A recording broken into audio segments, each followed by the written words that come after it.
नमस्ते दोस्तों। आज हम बात करेंगे कि अगर आपके कूल्हे के अंदर से आवाज़ आ रही है तो वो क्यों आ रही है और उसके लिए क्या किया जा सकता है। अगर हम बात करें ग्रॉसली तो दो कारणों से कूल्हे के अंदर आवाज़ आ सकती है। एक, आपके कूल्हे के बाहर के जो स्ट्रक्चर है जहाँ मांसपेशियाँ और टेंडन्स अटैच हो रही है वो फ्रिक्शन करके आवाज़ कर रहे हैं, जिसको एक्सटर्नल स्नैपिंग हिप्स बोलते हैं। और दूसरा, आपके कूल्हे के अंदर कोई डैमेज आ गया है जिसके कारण से आवाज़ आ रही है। तो पहले हम एक्स्ट्रा आर्टिकुलर मतलब कूल्हे के जॉइंट के बाहर की चीजों के बारे में बात करेंगे। यूजुअली ऐसे तीन कारण हो सकते हैं जिसके कारण से आपके कूल्हे में आवाज आए। पहला कारण जो सबसे कॉमन है उसको हम लैटरल स्नैपिंग हिप सिंड्रोम बोलते हैं। उसमें स्नैप जैसी कट करके आवाज आती है और ये आवाज बाहर की तरफ आती है। ये आवाज इसलिए आती है कि आपके कूल्हे के बाहर के तरफ एक बैंड होता है जिसको इलियोटिबियल बैंड बोलते हैं और इस पर एक मांसपेशी अटैच होती है जिसको ग्लूटियस मैक्सिमस बोलते हैं। और जब वो कूल्हे की बाहर की हड्डी जिसको ग्रेटर ट्रोकेंटर बोलते हैं उस बैंड के ऊपर घिसटता है तो फ्रिक्शन होने के कारण स्नैपिंग की आवाज आती है। ये एक कॉमन फिनोमिनन है और काफी ज्यादा आती है। ये आवाज तब ज्यादा आती है जब आप कूल्हे को मोड़ते हो और सीधा करते हो। इसको एक्सटर्नल स्नैपिंग हिप बोलते हैं, इसको लैटरल स्नैपिंग हिप बोलते हैं और ये ज्यादा आम रीजन होता है कि आपके घुटने में कूल्हे में से आवाज आ रही है। इसका डायग्नोसिस यूजुअली क्लिनिकल एग्जामिनेशन के बेसिस पे डॉक्टर करते हैं। अगर हमें कंफर्मेशन चाहिए तो हम एक डायनामिक अल्ट्रासाउंड कर सकते हैं और एमआरआई करके इस चीज को कंफर्म कर सकते हैं। अगर सिर्फ आवाज आ रही है और आपको दर्द नहीं है तो इस मोस्टली इस केसेस में कुछ करने की जरूरत नहीं पड़ती है और अधिकांश केसेस में हम कुछ दवाई, ट्यूब और कुछ एक्सरसाइज बताते हैं जिससे तकलीफ ठीक हो जाती है। परंतु आपको आवाज के साथ साथ दर्द भी महसूस होने लगता है तो फिर इसका बेस्ट प्रोसीजर एक एंडोस्कोपिक ट्रीटमेंट है जिसको एंडोस्कोपिक इलियोटिबियल बैंड रिलीज बोलते हैं, जो ब्राजील के एक डॉक्टर विक्टर एलिजाटोरी थे, उन्होंने डिस्कवर किया था। ये जो टेक्निक है ये की जा सकती है। ये टेक्निक एक दूरबीन का प्रोसीजर होता है जिसको हिप आर्थ्रोस्कोपी बोलते हैं, उसके द्वारा संपादित की जाती है, जिसमें हम दूरबीन से अंदर जाके आपकी जो आवाज आ रही है जहाँ पे उस हिस्से को रिलीज कर देते हैं, उसको क्लियर कर देते हैं और आपकी जो आवाज है वो आना बंद हो जाती है। इस सर्जरी की सक्सेस रेट करीबन 90 से 95% तक रहती है। दूसरा सबसे कॉमन कॉज जो होता है जिसके कारण से कूल्हे में से आवाज आती है उसको मीडियल स्नैपिंग हिप या तो इंटरनल स्नैपिंग हिप बोलते हैं। तो जिस तरह से जो पहला स्नैपिंग हिप था वो कूल्हे में बाहर की तरफ होता था, ये वाला स्नैपिंग जो है वो कूल्हे में अंदर की तरफ होता है।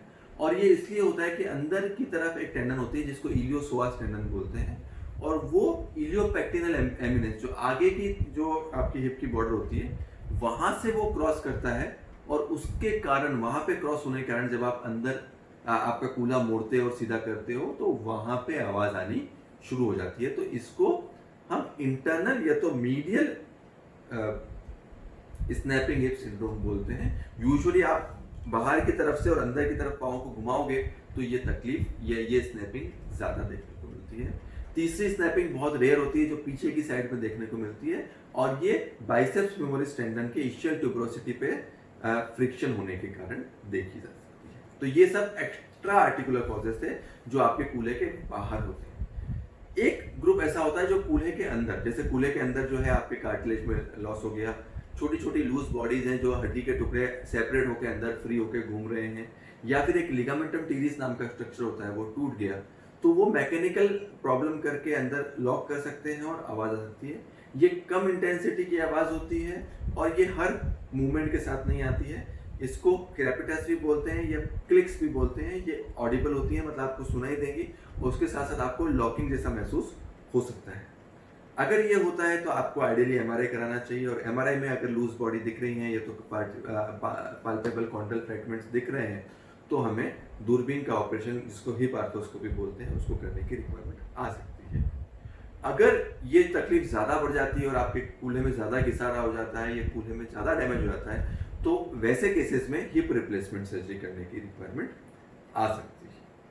अब दोस्तों हम बात करेंगे एक लास्ट वेरिएंट की कि अगर आपके केस में हिप रिप्लेसमेंट हो चुका है तो आपके और हिप में आवाज आ रही है तो क्या रीजन हो सकते हैं। दो सबसे कॉमन रीजन होते हैं।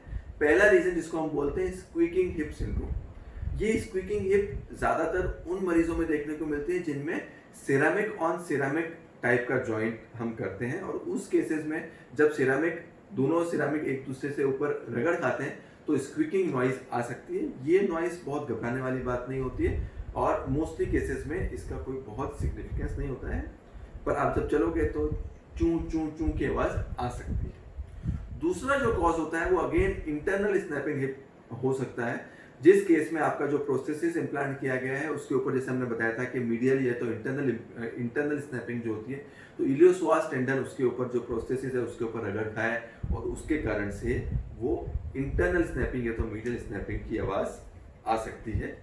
इसको हम इंटरनल स्नैपिंग सिंड्रोम भी बोलते हैं। ये करीबन 3 से 4% केसेस में देखने को मिल सकते हैं। तो अगर आपको कूल्हे में से किसी भी तरह की आवाज़ आ रही है तो आप अपने डॉक्टर से सलाह ले सकते हैं, उसका मेडिकल चेकअप करा सकते हैं। आइडियली एक एमआरआई की रिक्वायरमेंट होती है और जो सर्जन हिपार्थोस्कोपी करते हैं वो इसको ऑपरेटिवली भी करेक्ट कर सकते हैं। धन्यवाद।